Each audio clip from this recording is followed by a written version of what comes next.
The metallic doors hissed open with hydraulic precision, revealing the stark, clinical environment of Laboratory Omega. Suspended tanks of luminescent blue fluid lined the walls, each containing biomechanical experiments in various stages of development. In the center of this technological cathedral stood Dr. Raoul Dorn, his weathered face illuminated by the holographic display before him. Project Apex has reached culmination, he announced to the assembled Zeridian officials. After 17 generations of genetic manipulation and neural programming, we have created the ultimate predator, a weapon that will secure our dominance across the 12 star systems. The Zeridian Empire had risen to power through military conquest.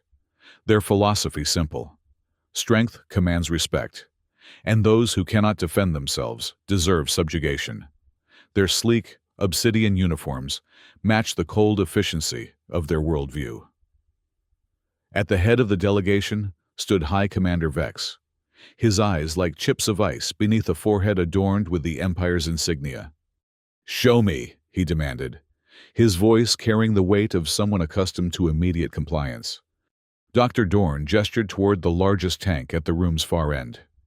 Inside, partially obscured by swirling nutrient solution, floated a massive form.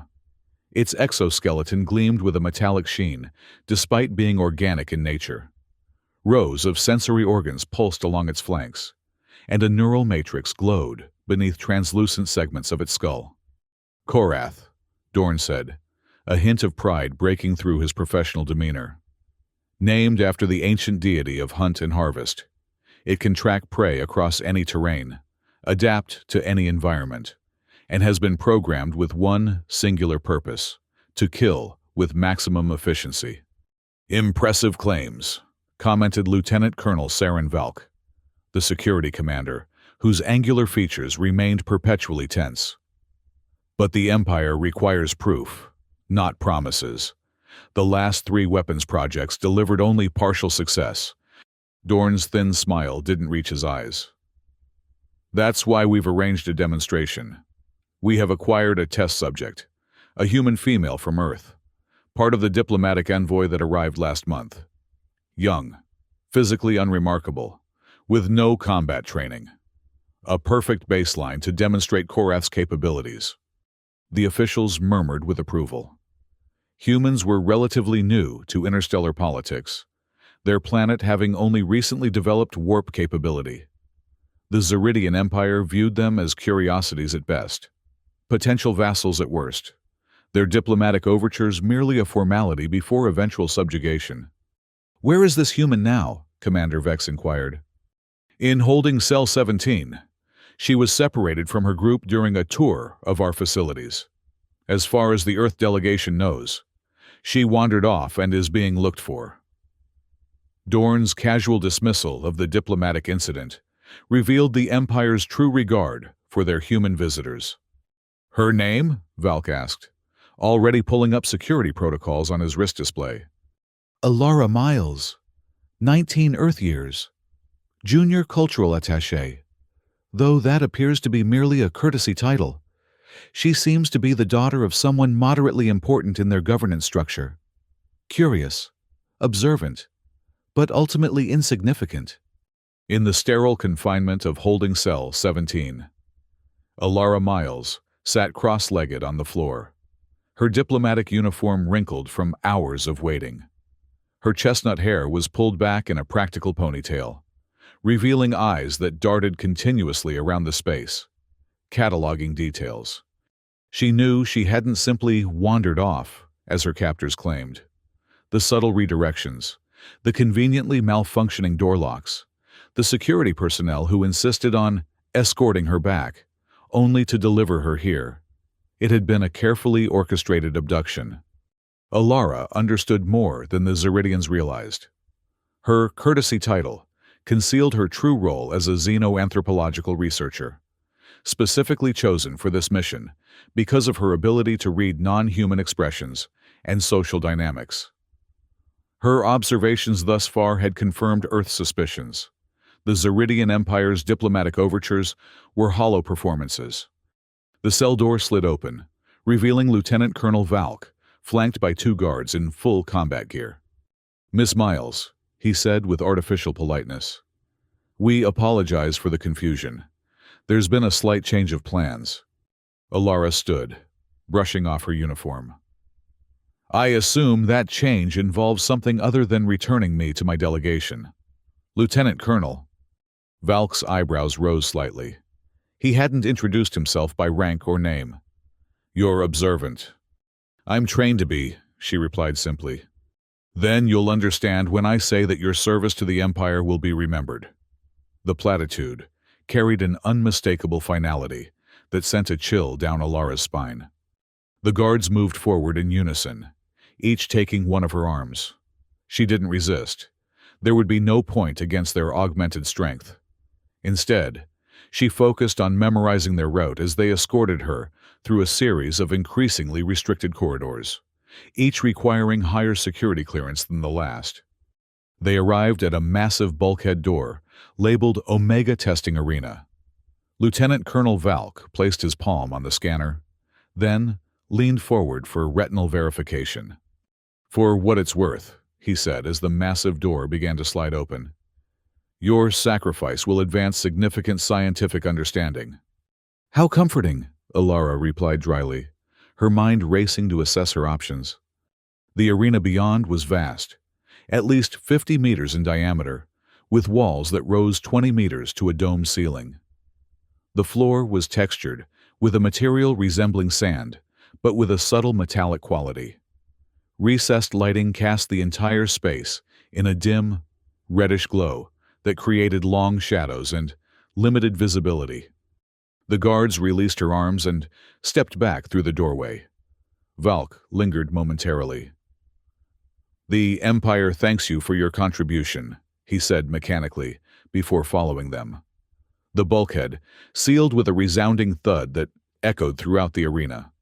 Above, a subtle shift in air pressure revealed observation windows circling the dome's perimeter, now illuminated to show the gathered officials and scientists watching with clinical interest. Dr. Dorn's voice echoed through hidden speakers. "Alara Miles of Earth, you have been selected to participate in a scientific demonstration of critical importance to the Zeridian Empire. Your performance will be monitored and recorded." Alara turned slowly, scanning the arena for any features or potential tools. "And what exactly am I demonstrating, Doctor?" she called out, her voice steadier than she felt. "Your species' survival instinct," came the dispassionate reply. "Prepare yourself. The demonstration begins in 60 seconds. A countdown appeared on the domed ceiling in glowing Zeridian numerals.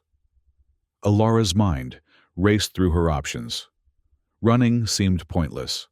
The arena offered no cover and no escape routes. Fighting against whatever was coming would be equally futile, given her lack of weapons or combat training. That left observation and communication, her actual strengths. As the countdown reached 0, a low vibration traveled through the metallic sand beneath her feet. On the far side of the arena, a section of wall slid upward, revealing a dark chamber beyond. Red warning lights flashed around the opening, accompanied by a pulsing alarm. For several long moments, nothing emerged. Then, a low, rumbling sound rolled out from the darkness, a biological growl underlaid with mechanical harmonics. 2 pinpoints of light appeared in the blackness, plasma blue and piercing, scanning the arena methodically until they fixed on Alara. The creature that stepped into the reddish light defied simple categorization. It moved with the fluid grace of a natural predator, yet its form bore the unmistakable signs of artificial enhancement. Standing nearly 3 meters tall on powerfully muscled hind limbs, its body was covered in overlapping plates of armor-like scales that shifted with each movement, reflecting the light in iridescent patterns. Its forelimbs ended in articulated claws that seemed designed for both precision and devastating power. The head was a streamlined nightmare of sensory organs and feeding apparatus, dominated by those glowing blue eyes that never blinked as they assessed Alara. In the observation deck, Dr. Dorn turned to Commander Vex with barely contained excitement. Korath's sensory array is already mapping the human's vital signs. Note how it's calculating the most efficient kill pattern. Vex nodded appreciatively. How long will the demonstration last? Based on previous trials with combat drones, I estimate less than 2 minutes from release to termination. The human's lack of defensive capabilities should make this particularly straightforward. Yet, as they watched, something unexpected happened. While most test subjects had immediately attempted to flee or find weapons, triggering Korath's pursuit programming, Alara remained motionless. She stood in the center of the arena, her posture relaxed but attentive, her eyes fixed directly on the predator. In the control room, alerts began flashing across monitoring stations. Anomalous behavior pattern detected, reported a technician. Apex is not initiating pursuit sequence. Dorn frowned, leaning forward to study the readouts. It must be confused by the lack of flight response. Adjust the arena temperature by 5 degrees to stimulate aggression. The subtle environmental change had an immediate effect. Korath's breathing accelerated, and a series of ridge-like structures along its spine extended to their full height. It lowered its body into a pre-attack posture, muscles coiling with lethal potential. Yet, still, Alara didn't run. Instead, she did something that caused murmurs of disbelief among the observers. She slowly, deliberately sat down on the ground, reducing her profile and removing any hint of threat posture. The massive predator hesitated, its programming encountering a scenario it had never been trained for. Prey was supposed to run. Prey was supposed to fight. Prey was not supposed to simply wait. Alara watched the creature's confusion with keen interest. Despite her racing heart and the cold sweat trickling down her back, her mind remained analytical. The creature's movements, its physiological responses, the subtle shifts in its posture, all revealed something beyond mere predatory instinct. There was intelligence there, perhaps even consciousness, trapped within layers of programming and biological imperatives. "What are you?" she whispered, not expecting an answer. Korath's head tilted slightly, its auditory receptors adjusting to capture her soft voice. The movement was so unexpectedly animal-like, so natural, that Alara felt a surge of understanding. This wasn't just a weapon. It was a sentient being, shaped and conditioned for violence, but still possessing something fundamental that the Zeridians couldn't program away. In the control room, alarm turned to confusion as technicians reported increasingly unusual readings from Korath's neural monitors. "It's accessing pattern recognition systems outside the combat matrix," one reported with bewilderment. "It's analyzing her." "Impossible," Dorn snapped. "The neural pathways are segregated. Combat stimulus should override all other functions." "Look at the scans, Doctor," insisted the technician. "Korath is activating cognitive regions we've never seen engaged during hunt scenarios." In the arena, the standoff continued. Minutes passed with neither human nor predator moving, both studying the other with unexpected intensity. Finally, Alara made a decision that sent shockwaves through the observation deck. She slowly, carefully rose to her feet and took a deliberate step toward Korath. The reaction was immediate. The creature's defense posture intensified, a low growl emanating from deep within its chest. Warning displays flashed across monitoring stations as its lethal capabilities powered to full readiness. Alara stopped, but didn't retreat. Instead, she raised her empty hands to show she carried no weapons, a universal gesture of peace that transcended species. "I'm not your enemy," she said quietly, knowing the creature could hear her. "I'm not here by choice, any more than you are." Korath's growl faded slightly, its massive head again tilting in that curious, analytical manner. Its plasma blue eyes seemed to narrow, focusing with laser intensity on Alara's face, reading micro-expressions and thermal patterns in ways no human could perceive. They made you to kill, Alara continued, her voice steady despite her fear. But you're more than your programming, aren't you? You can choose. In the control room, the monitoring systems were approaching critical alerts. Doctor, Korath's neural patterns are destabilizing. The combat imperatives are being overridden by higher cognitive functions. Impossible, Dorn shouted, frantically adjusting controls. Initiate aggression stimulus sequence alpha. Electric charges surged through implants embedded in Korath's neural system, designed to trigger unstoppable killing rage. The massive predator roared in pain, its body convulsing as the artificial signals crashed through its consciousness. Alara flinched, but held her ground, understanding instinctively that running now would only trigger the creature's hunting instincts. Instead, as Korath's roars subsided into labored breathing, she took another careful step forward. "They're hurting you to make you hurt me," she said softly. "But that's not what you want, is it?" The predator's eyes locked with hers, and in that moment, something profound passed between them.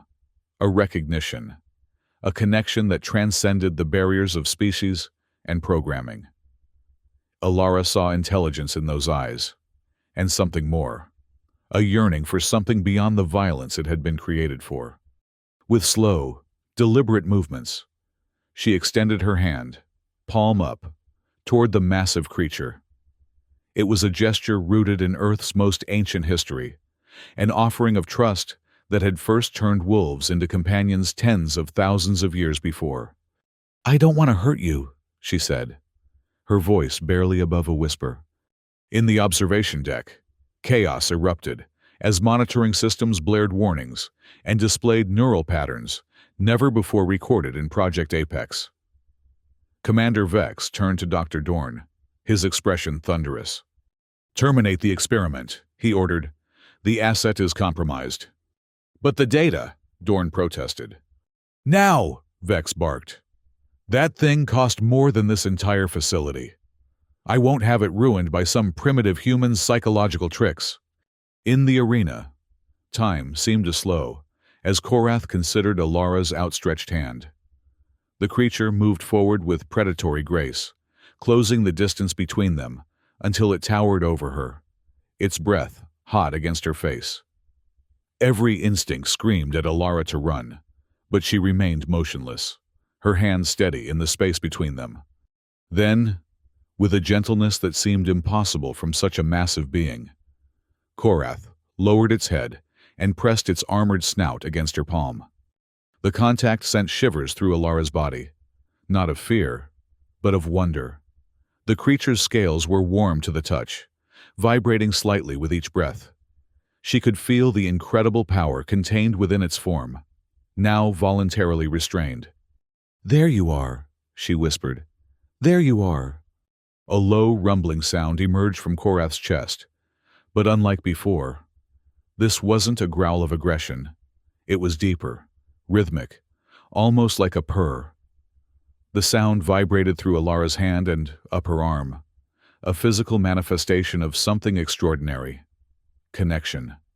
In the control room, alarms suddenly silenced as systems crashed, overwhelmed by neural patterns they'd never been programmed to interpret. On the main display, a message flashed repeatedly. "Behavioral matrix override. Unknown protocol active." "What's happening?" demanded Commander Vex, watching in disbelief as the Empire's most lethal creation appeared to submit to a human's touch. Dr. Dorn could only shake his head, his scientific certainties crumbling before his eyes. "It's choosing," he whispered. "Somehow, it's actually choosing." Lieutenant Colonel Valk stepped forward, drawing his sidearm. "Permission to terminate the human and reset the asset, Commander." But before Vex could respond, the security doors to the observation deck slid open. A tall figure in Earth diplomatic colors strode in, flanked by both human and Zeridian security personnel. Ambassador Thorne, head of the Earth delegation, surveyed the scene with glacial calm before fixing Commander Vex with a stare that could have frozen plasma. "Commander," he said, his voice deceptively gentle. "Would you care to explain why a member of my diplomatic team is currently in your testing arena, with what appears to be a bioweapon?" The sudden appearance of Earth's ambassador created immediate diplomatic chaos. As Zeridian officials scrambled to construct explanations, and Earth representatives demanded immediate access to Alara, the young woman remained in the arena, her hand still resting on Korath's armored snout, a small smile playing at the corners of her mouth. "They're going to try to separate us now," she said softly to the creature. "They'll be afraid of what just happened, of what it means."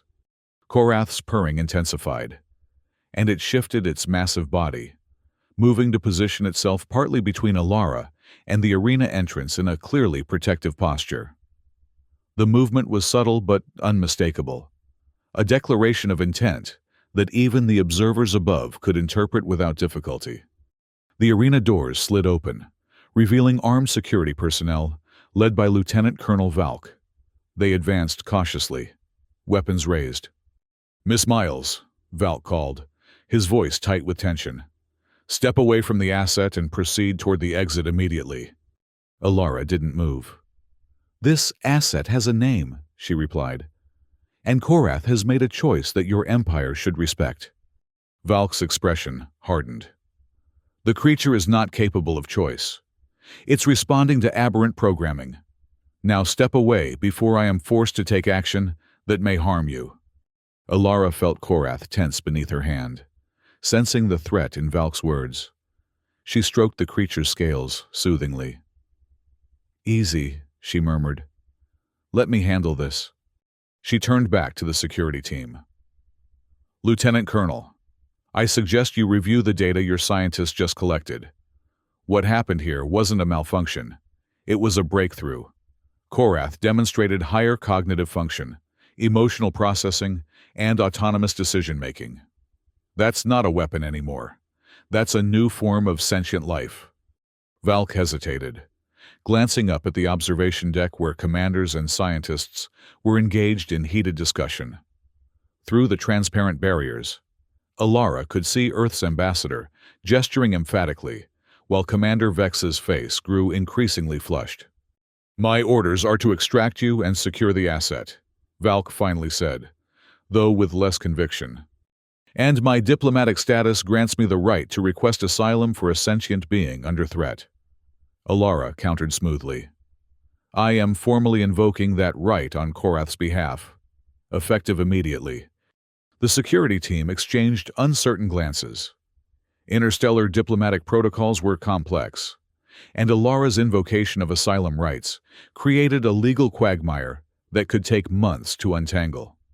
Valk's comm unit chirped, and he stepped back to receive new instructions, his expression growing increasingly frustrated as he listened. Finally, he returned his attention to Alara. "You and the Korath will remain here under observation while this situation is resolved at diplomatic levels." His tone made it clear he considered this a temporary setback rather than a resolution. As the security team withdrew, Alara let out a breath she hadn't realized she was holding.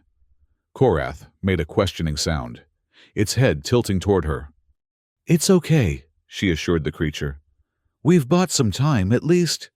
In the hours that followed, Alara and Korath remained in the arena, occasionally provided with water, and rations pushed through a small service hatch. During this time, their unusual bond continued to develop. Korath demonstrated increasing responsiveness to verbal and gestural communication, while Alara began to interpret the subtle variations in the creature's vocalizations and body language. Above them, in the conference rooms of the research facility, a diplomatic battle raged. Earth's representatives, led by Ambassador Thorne, demanded not only Alara's immediate release, but also a complete investigation into the Zeridian Empire's apparent kidnapping of diplomatic personnel for weapons testing, a violation of multiple interstellar treaties. The Zeridians, backed into a diplomatic corner, attempted to frame the incident as a regrettable misunderstanding and a voluntary scientific collaboration.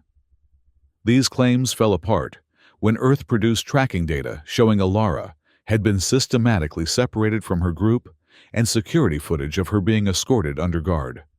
As negotiations reached an impasse, Dr. Dorn made an unexpected intervention, requesting permission to address both delegations. He presented the neurological data collected during Alara and Korath's interaction.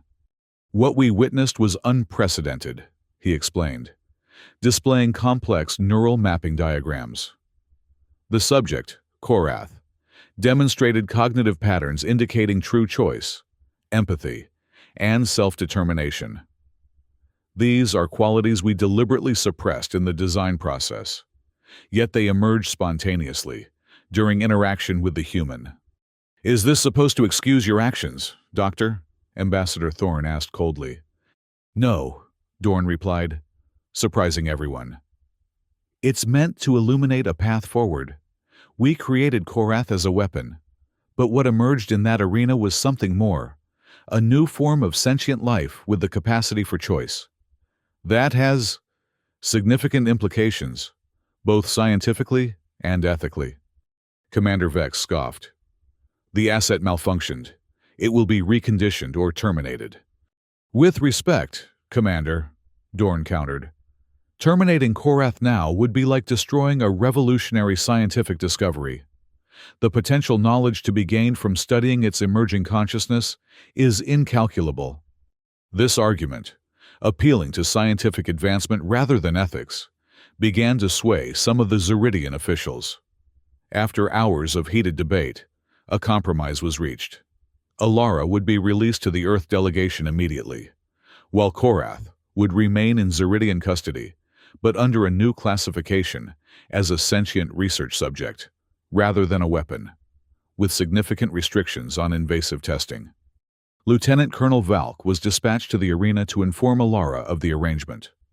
When he arrived, he found a scene that gave even his hardened military perspective pause.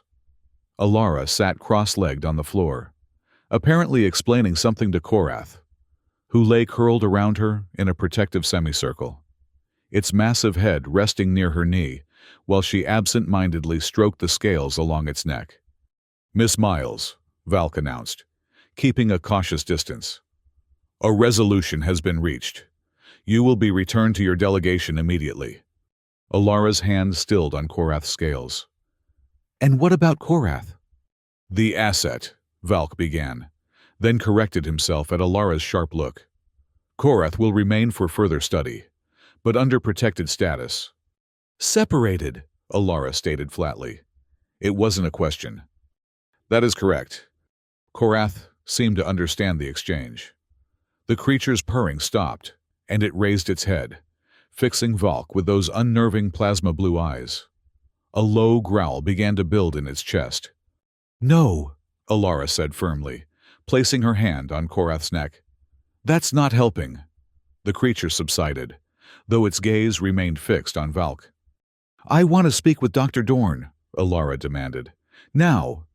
20 minutes later, Dr. Dorn entered the arena alone, his usual clinical detachment noticeably shaken by the sight of human and predator in such peaceful proximity.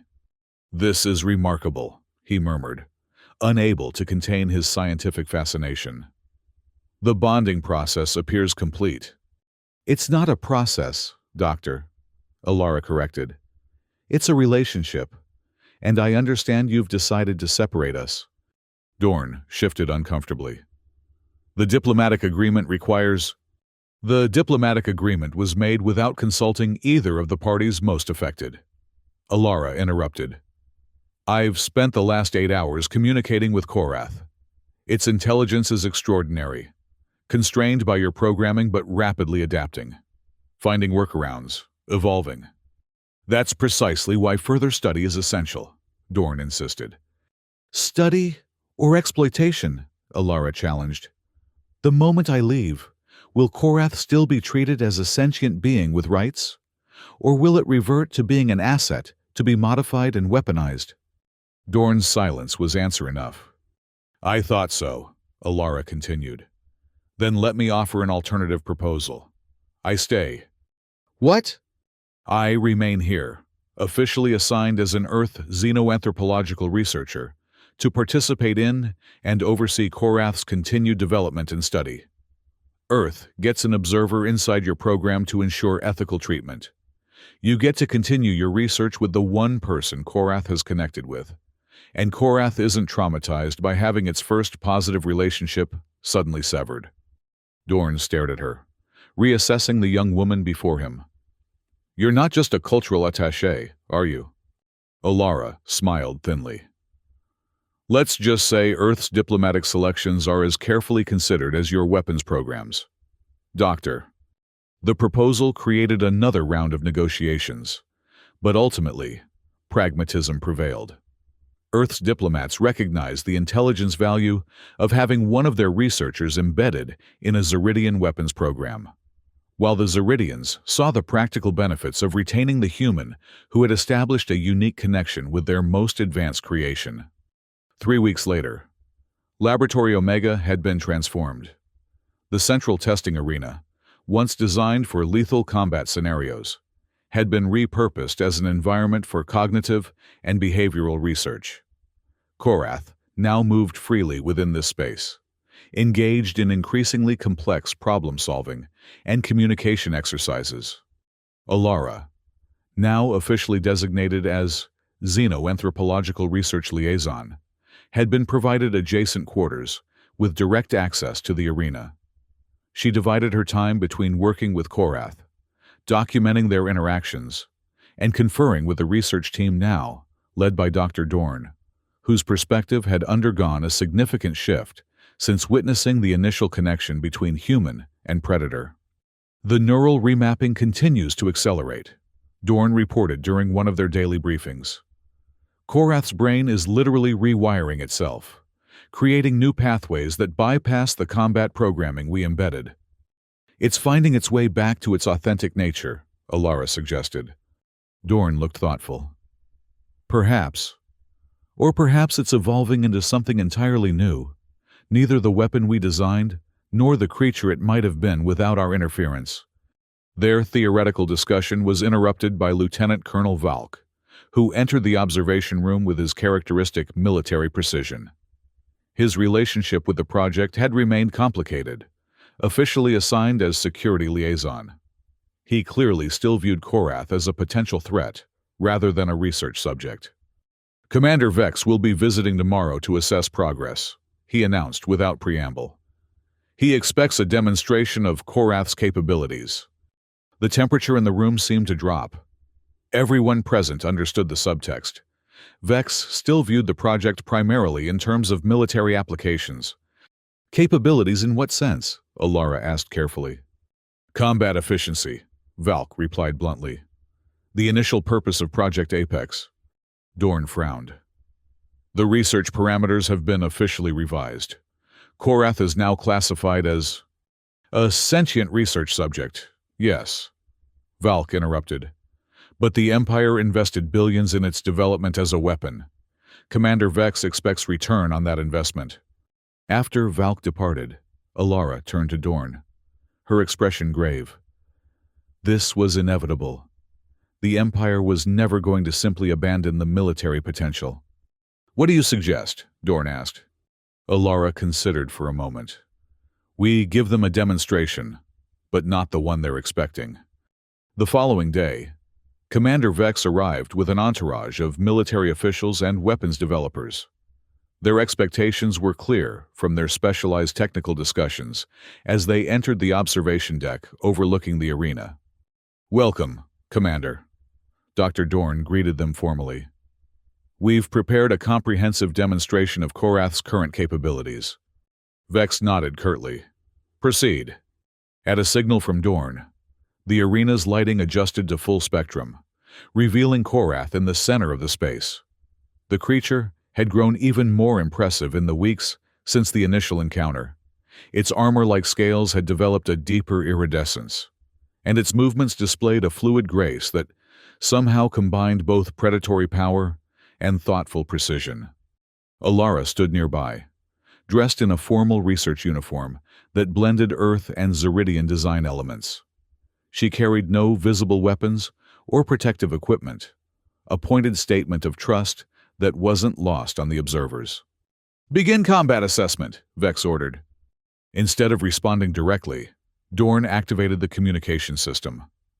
"Alara, please proceed with Demonstration Protocol Sigma." What followed was not the lethal display of hunting prowess the military delegation had anticipated. Instead, Alara and Korath engaged in a series of increasingly complex interaction scenarios that highlighted something far more valuable than mere combat potential: adaptability, problem-solving, and cooperation. They demonstrated communication protocols they had developed, allowing Korath to convey complex concepts through combinations of vocalizations and gestures. They showed how the creature could analyze environmental challenges and develop multiple solution strategies. Most impressively, they demonstrated coordinated problem-solving, with human and predator complementing each other's abilities to achieve objectives neither could accomplish alone. Throughout the demonstration, Korath's intelligence was unmistakable, not merely instinctual or programmed responses, but genuine understanding and independent decision-making. Commander Vex watched with growing impatience. When the demonstration concluded, his displeasure was evident. "Dr. Dorn, this is not what I traveled here to see. Where is the combat assessment?" "With respect, Commander," Dorn replied carefully, "we've discovered something far more valuable than another weapon. Korath represents an entirely new category of sentient life, one that can bridge the gap between biological and synthetic intelligence, between instinct and reason." "I see impressive tricks and training exercises," Vex countered dismissively. "Nothing that justifies the resources invested." Alara's voice came through the communication system.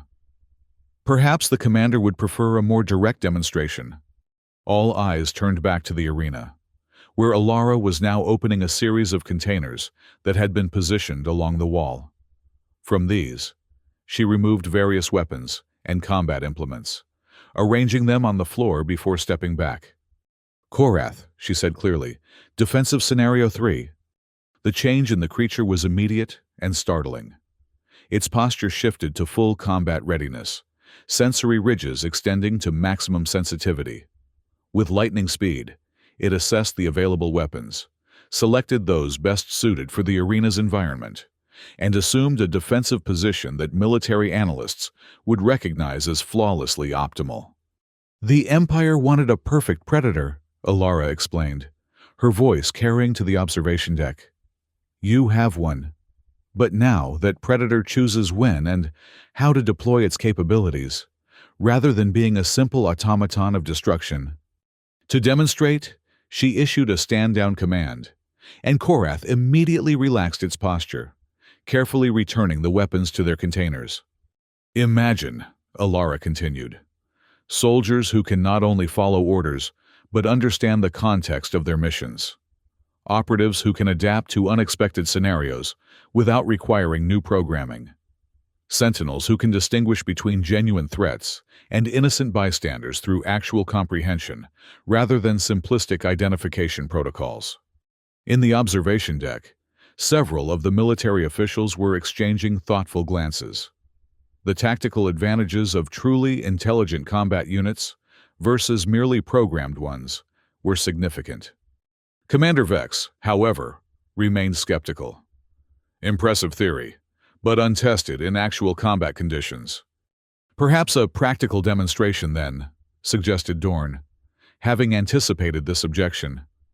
"Lieutenant Colonel Valk has volunteered to conduct a simulated infiltration scenario." Valk, already dressed in combat gear, nodded stiffly. "I will attempt to reach the central marker without being intercepted," he explained. "This will test both Korath's defensive capabilities and its ability to distinguish between neutralizing a threat and causing unnecessary harm." The scenario began with Valk entering the arena through a secondary access point, using stealth tactics and cover to advance toward a glowing marker in the center.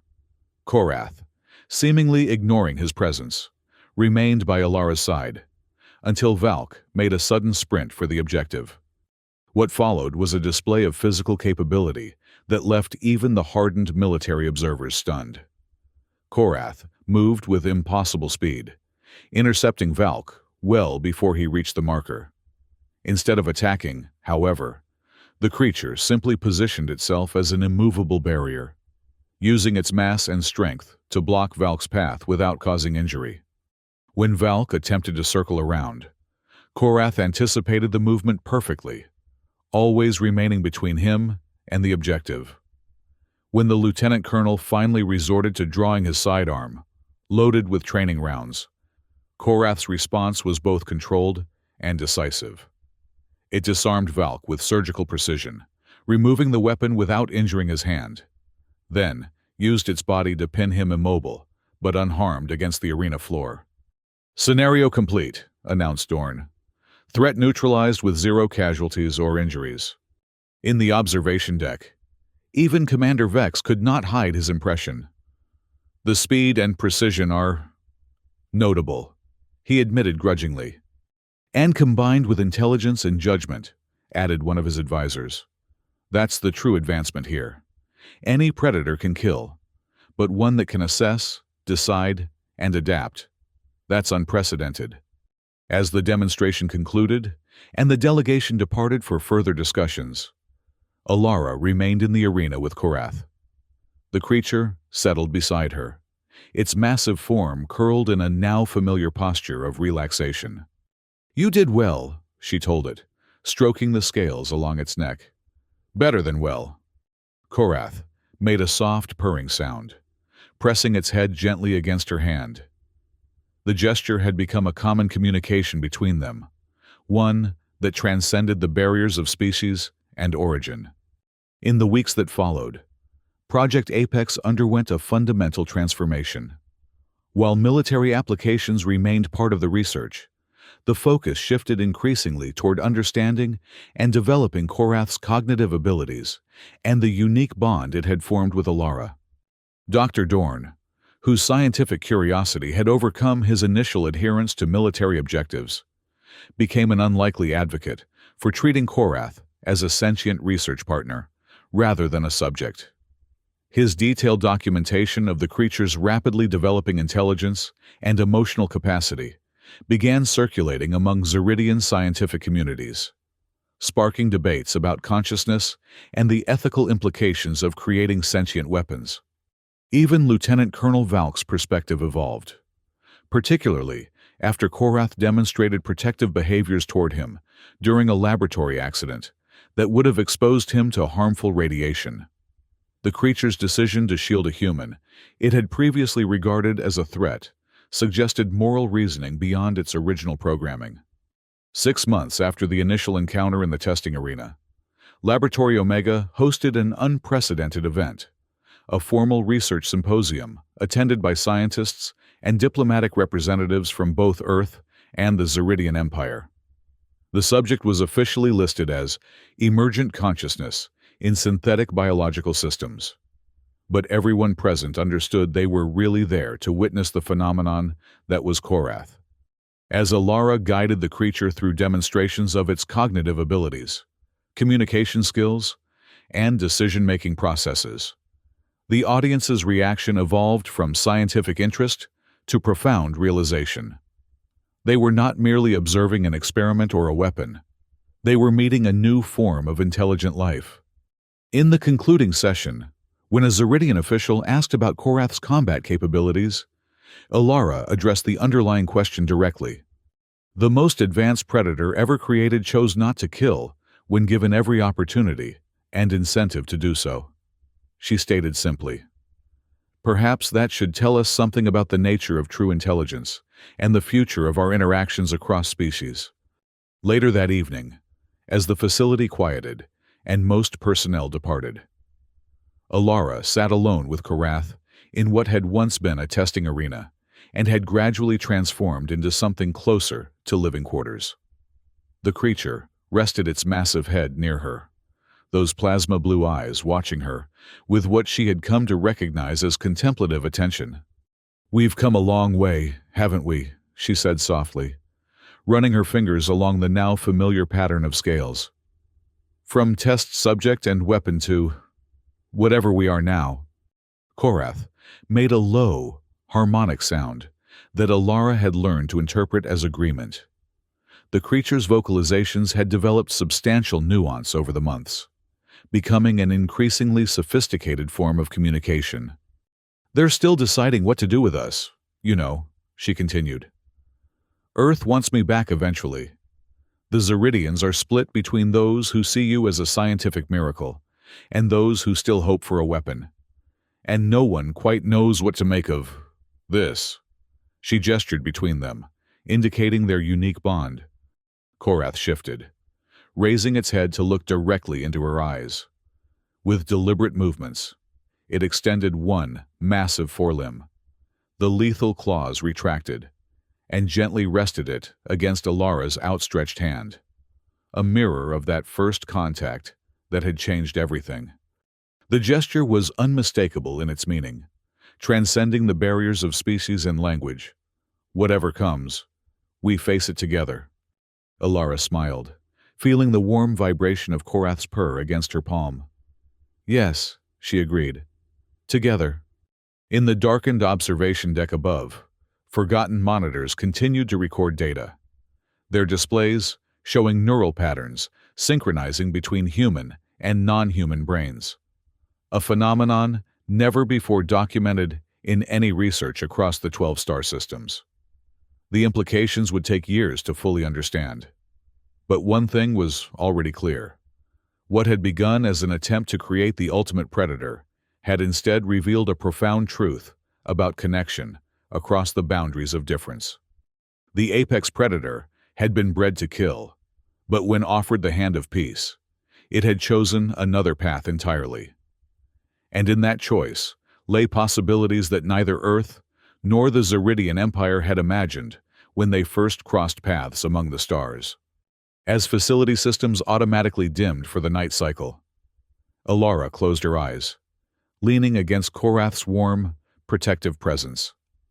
The creature shifted slightly, curling its massive body more securely around her smaller form.